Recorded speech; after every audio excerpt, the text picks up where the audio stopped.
Sony A1 II is Sony's newest flagship full-frame mirrorless camera. We had the opportunity to dive with it in Socorro, Mexico with sharks, dolphins, rays, and everything in between, so check out our full underwater review.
What's up guys, this is Nirpam from the Underwater Photography Guide, Bluewater Photo, Bluewater Travel, and Bluewater Scuba. And I'm here today to talk to you about everything that Sony has to offer with the Sony A1 II, Sony's newest flagship mirrorless camera.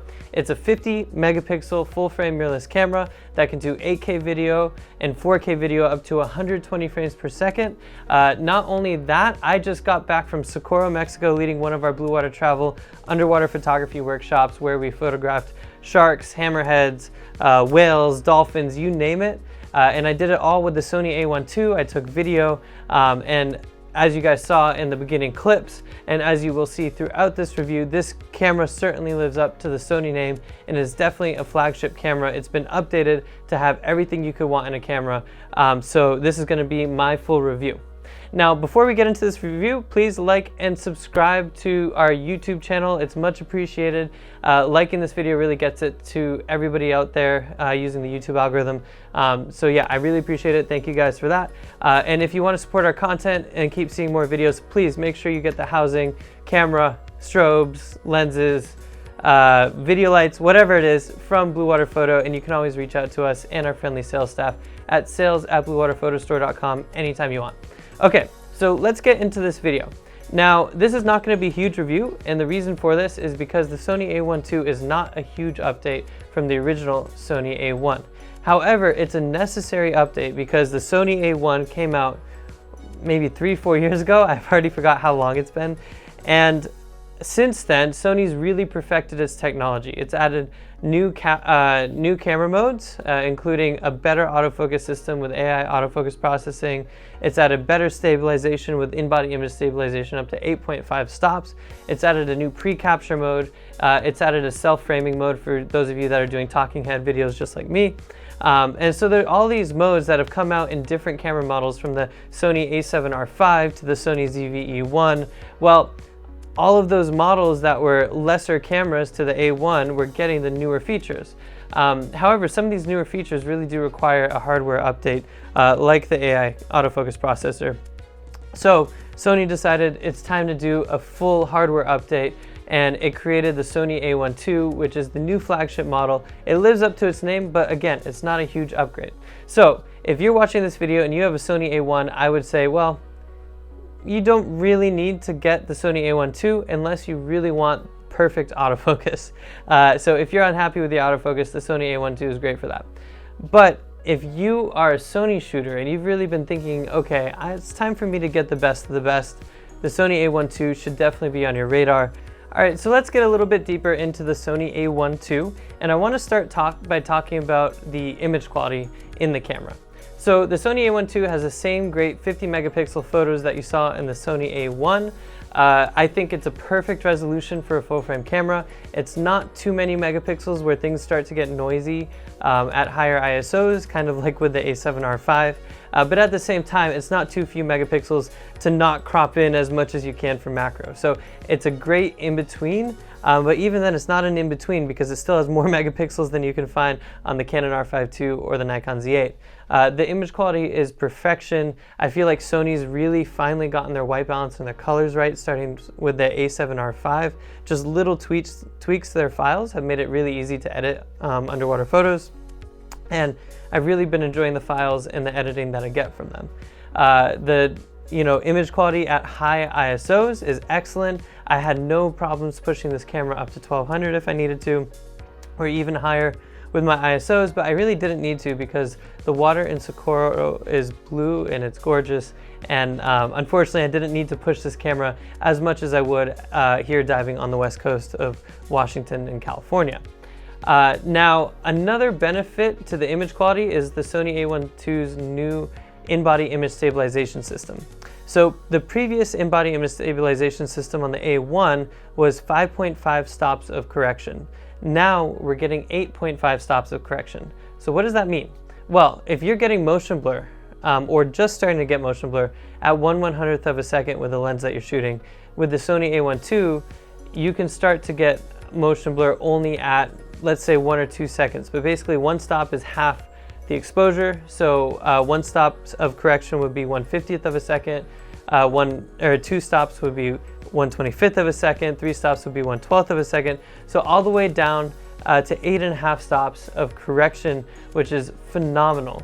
Now that's not just beneficial for your underwater photography where you might need to have lower shutter speed so you can get nice blue in your backgrounds, but it can also be beneficial to your video where everything is super nice and smooth and silky underwater, which is honestly very hard because you're in a 3-dimensional environment. But with the in-body image stabilization, I always found that I was able to take videos handheld and I really didn't have a problem. Another cool feature with photography is the burst shooting. Now, I didn't use the burst shooting to its full capability. I kept myself on low continuous because I was shooting with strobes. And when you're shooting with strobes, you really can't keep up with the speed that the Sony A1 II can do. But if you need fast speeds, this camera is it. It can take those 50 megapixel raw files and it can shoot at 30 frames per second, which is pretty online with other flagship cameras on the market. But if you're a shooter that wants to go to Magdalena Bay or the South African sardine run and really take photos of quick action, sharks, dolphins, whales, whatever it is, this camera is for you, especially if you are not a strobe photographer but are an ambient light photographer. Now, alongside that, Sony's actually added a pre-capture mode that allows you to, when you hit the shutter button, it'll take photos before that about 1 second, so you never miss a shot. Now, it's not very good if you're using strobes. It actually doesn't work. And I didn't really try it because I was always shooting with strobes during this trip, but the pre-capture mode's pretty cool. It will burn through your battery life. And that was my biggest complaint with this camera, even as a photo camera or a video camera. But the battery life on the Sony A1 II is not great. I was getting similar battery life as I did with the Sony A1, which was about 2 dives, maybe 3 dives, but usually 2 dives. I would actually change the battery on the camera. So I felt like that was a big limitation for my photography and for my videography. Now, especially with video, you're gonna end up going through your batteries even quicker. You can help improve your battery life by putting the camera in sleep mode. It is rated for about 420 shots, but I was not finding that that's what I was getting on one battery. So just be aware of that. Now, iKlight has a pretty cool feature on their housings where you can actually get a data and charging cable that allows you to plug the camera in directly while it's in the housing into a power source. So I was actually taking my housing and my camera on the dive deck and I would just plug it in with a charger. I got a Kraken charger actually that I use for my video light, and I just plugged it directly in and left it charging between dives and it was totally good to go. I never had to actually take the camera out of the housing. Nauticam also has a device like this. So I would highly recommend that if you are considering the Sony A1 II, but I'll talk more on housings later. Now, there are two crowning jewels for using the Sony A1 II for underwater photography that make it a better camera than almost all the other cameras that Sony has to offer, save the Sony A9 III, which has its own benefits. But the first is, with the Sony A1 II, you can actually shoot up to 1/400th of a second for your sync speed, and in APS-C or crop mode, you can actually go up to 1/500th of a second for your sync speed. So it gives you a lot more control of the background quality and the background light. Now, I wasn't really pushing my photos to that since we were diving pretty deep, but if you're diving shallow and you're shooting directly into the sun and you want to get nice sun rays, well, you can shoot at 1/400th of a second or even 1/500th of a second and get phenomenal photos that way. But the crowning jewel of the Sony A1 II for underwater photography is the new autofocus system. This is what makes it worth upgrading the Sony A1 II if you don't have a Sony A1, and even if you do have a Sony A1, it's worth the consideration. There is a significant noticeable difference in the autofocus system from the Sony A1 to the Sony A1 II because you have so many cameras in between those two cameras where the autofocus system has progressed and progressed and progressed until finally with the Sony A7R V, Sony's photo camera, we've introduced the AI autofocus processing system. So now you have a separate AI autofocus processor, a hardware upgrade in the Sony A1 II that allows the camera to have better autofocus acquisition and faster autofocus. The camera can process autofocus data points at 120 frames per second, which is insane. But more than that, the autofocus acquisition has just improved phenomenally. For the animal eye autofocus tracking, it's done about 30% better with the A1 II than previous models, and about 50% better with birds. Now, how did that translate to fish? I wasn't getting eyes on fish. It's still not quite there, and I'm not sure if any of these cameras will ever be oriented towards fish. There's just not enough of us in this niche. But that said, when it came to photographing sharks and other big animals, the A1 II had no problem finding them and tracking them. So even though I had my tracking spot and I was trying to track the animals, the camera was actually switched to find the shape of the animal, not necessarily the eye, but it would do a really good job of finding the animal and tracking it as it swam around, and for the most part the eyes were in focus. So I really never had a problem with autofocus. And just as an aside, we actually had somebody on our trip, shout out to Dan Guerrero if you're watching this, and Dan has a Sony A1, and when he took the Sony A1 II and was playing with the autofocus versus the Sony A1, he did notice a difference. Now, did I notice a difference having shot the Sony A1 4 years ago? Yes. But is it a big difference? Yeah, I still think it's a big difference. It's just hard for me to compare it, having been so long since I shot the A1. But when I gave the camera to Dan, it was like right away, he's like, wow, look at the autofocus. It's sticking, right? And that's something that I'm used to because I just shot the A7R V in one of my more recent reviews. So overall, I do think like this new autofocus system is phenomenal. And if you have an A7R V and you really want to get into video, or you have an A7 IV and you're thinking about an upgrade, it's totally worth the upgrade. If you have an A1, still could be worth the upgrade if you care about autofocus, but the image quality and the video specs are going to be pretty similar. And I think that's a pretty good segue into video. So for underwater video, there's not as much to say about the A1 II other than it can do 8K video at 30 frames per second, 4K video to up to 120 frames per second, which is kind of in line with what we've seen with the Sony A1. Now, I did wish it did I do wish it did 8K video up to 60 frames per second, because that's what you see with the Nikon Z8, that's what you see with the Canon R5 Mark II, and other flagship cameras. That said, it's more of a luxury. It's not a need. With 8K video, you can really crop down and get great compositions from macro. And if you're shooting at 60 frames per second, you can stabilize it as well. So it's kind of like the ultimate macro setup. But seeing as I was in Socorro, I was sticking to 4K video, and I really only cared about being able to shoot 4K 60 or 4K 120 to slow the footage down. Now, when you're shooting at these higher frame rates and resolutions, you're burning up a lot of battery and you're burning up a lot of space on your memory cards. So you need a fast memory card, and you need a lot of batteries, and you need to be able to charge between dives. So that's a big consideration, and between that and potentially overheating, I do think the A1 II, it's a great video camera, but it does have its limitations in that regard.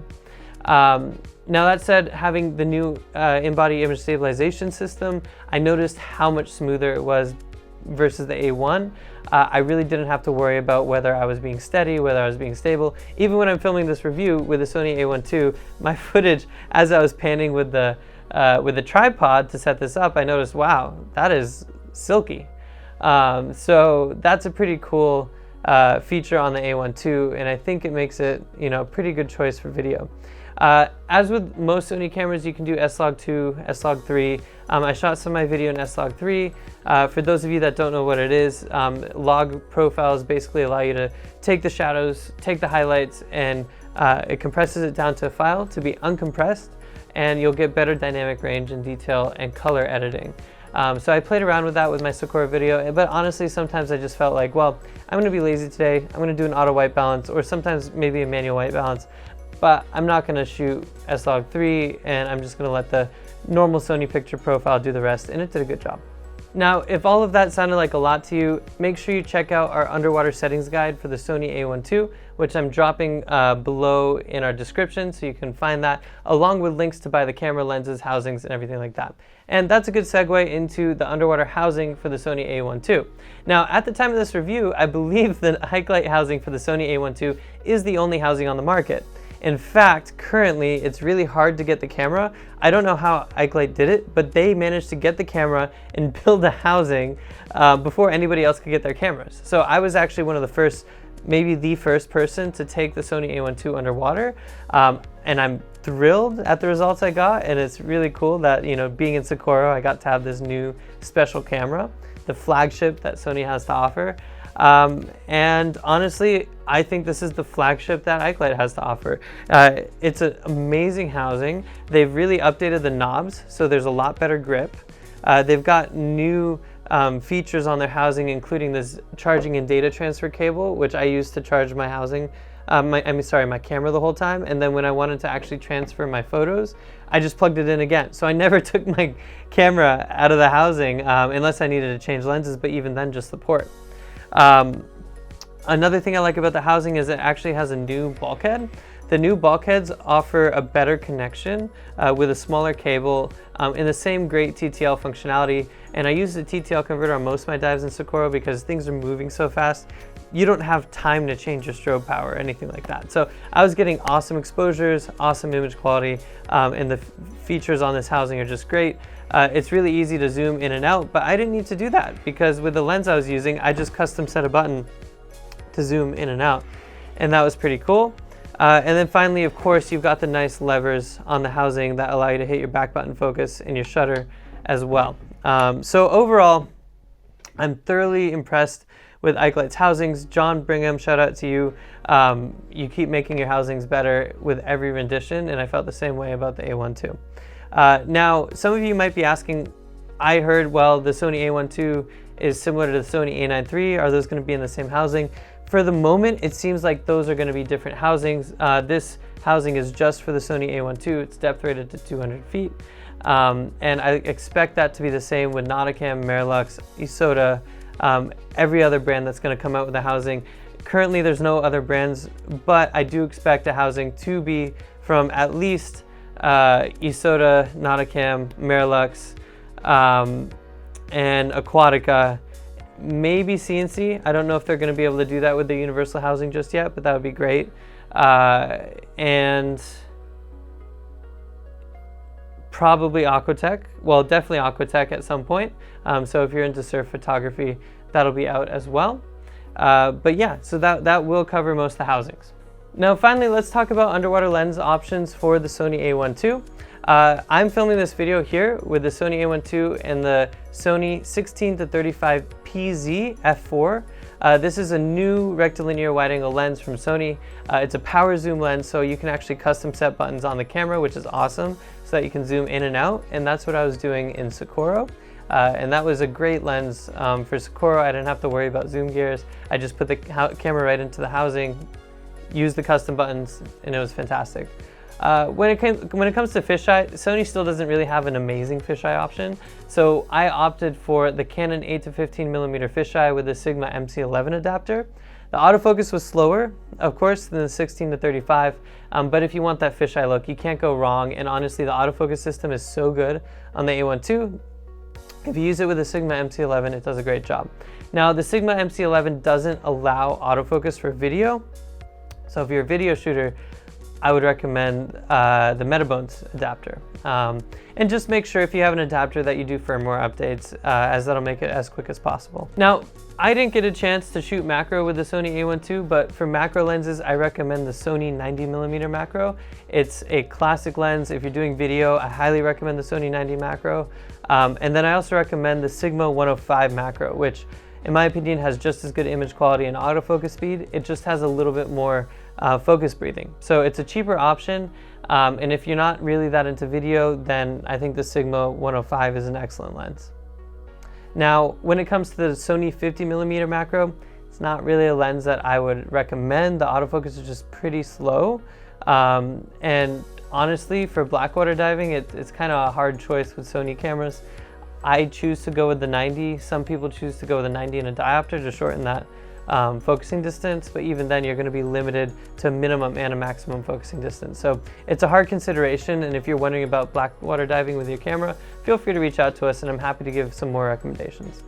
So finally, let's just finish up with a quick overview on who the Sony A1 II is really for. And I think that if you are a Sony A7 IV shooter, a Sony A7 III shooter, a Sony A7R III shooter, a Sony A7R IV shooter, and maybe even a Sony A7R V shooter, you should consider upgrading to the Sony A1 II. Now, the reason I say Sony A7R V, even though it's such a great photo camera, the A1 II is going to have better video features and better video at higher ISOs. So for that reason, I do recommend the A1 II if you are considering video. And for all those other cameras that I listed, it's going to be amazing for photography compared to the camera that you currently have. Now, if you have a Sony A1, it's a harder choice. Again, like I've said many times, the autofocus is the real consideration there. So it's going to be really up to you. Now, if you're just starting with underwater photography, or you've got maybe a compact camera or smartphone housing, or maybe you've got a Canon camera or Nikon, or you're just thinking about, okay, what's my next move? I will say that the Sony A1 II is the best all-around system that you can get for underwater photography from Sony. And Sony often has some of the top technology in their cameras. Canon tends to perfect that, and Nikon eventually gets to that point as well. But Sony is really the leader in technology. Now, that said, the A1 II is a pricey camera. It clocks in at $6,500 for the body. So is that worth it to you? Well, if you're willing to spend for the best of the best, great. If you're finding that $6,500 is a little bit much, it could be worth looking at the Nikon Z8, which is only $4,000 for basically a flagship camera, or even the Canon R5 Mark II, which is also kind of in that same range, for not what they consider a flagship camera, but for what I consider a flagship camera, certainly above the Canon R1. Now, hopefully this discussion really helps you figure out what you're trying to do with your underwater photography and underwater video journey. If you want to continue this discussion with us, we have the friendliest staff in the world.